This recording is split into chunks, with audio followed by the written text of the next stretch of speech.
Cinderella, adapted by Thea Feldman, illustrated by the Disney storybook artist. Once upon a time, in a faraway land, a beautiful girl named Cinderella lived with her devoted father.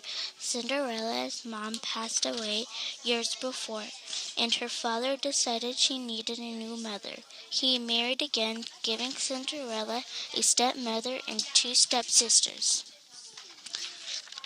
When Cinderella's father suddenly passed away, she was heartbroken. The poor little girl discovered her stepmother, Lady Tremaine, was cold, cruel, and brutally jealous of Cinderella's charm and beauty. Her stepsisters, Anastasia and Drusilla, were equally cruel. As years passed, Cinderella became a servant in her own home. She was forced to live in a tiny room in the attic and had to wait on her stepfamily all day long. Luckily, Cinderella's animal friends kept her company.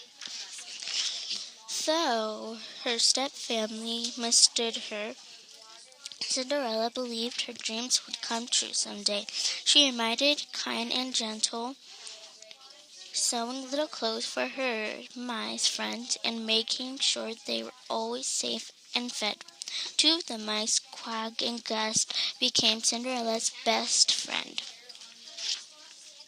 One morning, poor Gus was almost caught by the stepmother's mean old cat, Lucifer. Luckily, Gus managed to slip away and hide under a teacup on the breakfast tray. Just as Lucifer was about to discover Gus' hiding place, a bell rang. That meant Lady Tremaine and her daughters wanted their breakfast. Balancing trays, Cinderella hurried up the stairs, and where she was carrying a little stowaway under the teacups. Shortly after breakfast was served, Cinderella heard screams. Anastasia found Gus under her cup. She excused Cinderella for serving a mouse on purpose. Cinderella was immediately summoned back to Lady Tremaine's room. As punished, her stepmother said, "You will wash the windows, scrub the terrace, and sweep the halls." Meanwhile, in another of the kingdom, the king was complaining to Grand Duke. "It is time the prince got married," he declared. The king decided to invite every eligible maiden to the royal ball as soon as possible, for the prince could find a bride. Later that morning, Cinderella stopped doing her chores to answer a knock at their door. A messenger from the palace handed her an invitation to that ball that evening.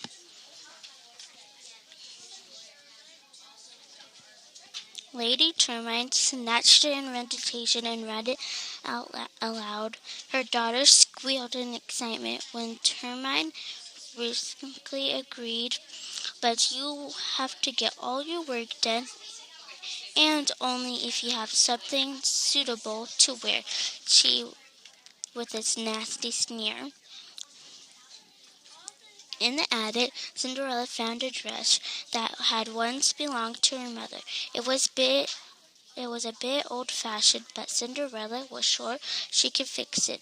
Just as about to start sewing, her step-family called her. There were too many more chores to do. Cinderella sadly left the room, and her animal friends got right to work.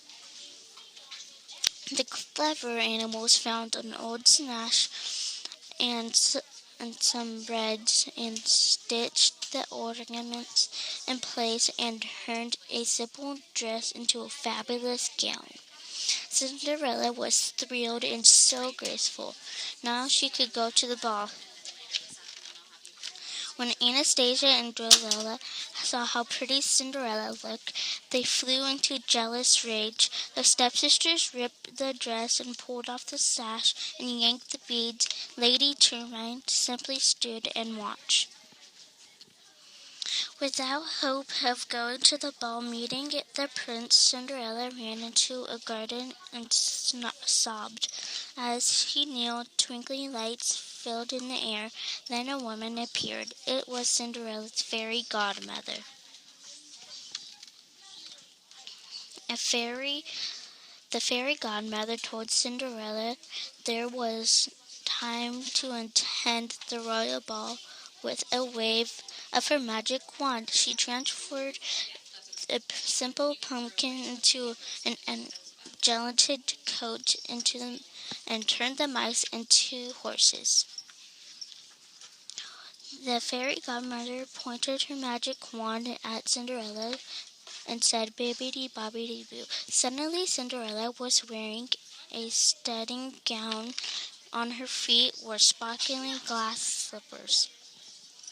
When Cinderella was off to the ball, the fairy godmother warned her to be home at midnight, when the spell would wear off.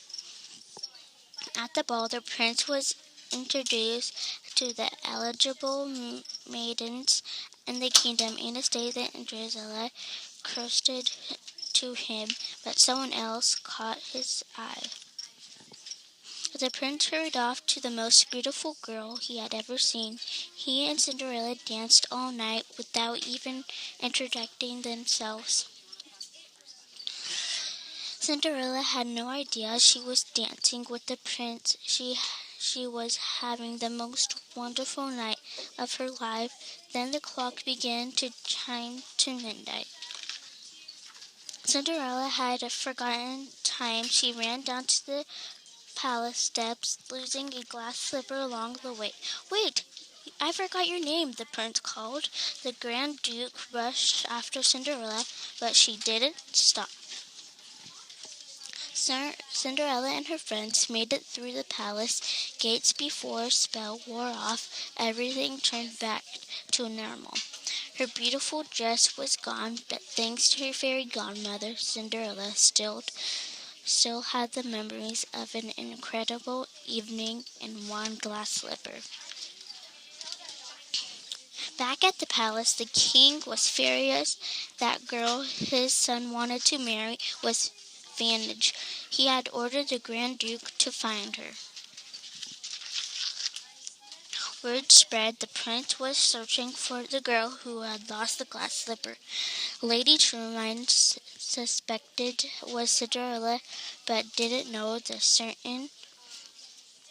She had wanted Cinderella to have a chance to try on the shoe. She locked the poor girl in the room just before Grand Duke arrived. The Grand Duke explained that everything maiden in the kingdom was to try the slipper. The girl who fit the slipper perfectly would marry the prince. While Anastasia and Drizella tried to squeeze their big feet into the dainty slipper, Quack and Gus stole the key to Cinderella's room from Lady Tremaine's pocket and unlocked the door. Cinderella rushed down the stairs and Grand Duke was prepping to leave. Lady Tremaine would not allow Cinderella to try the shoe. She tripped the foot, causing the glass slipper to fall and shatter, but Cinderella surprised them. She had one of the other slippers in her pocket, and of course it was a perfect fit. Cinderella and the prince were soon married to the delight of the king, but not once happier than Cinderella, whose dream had come true at last.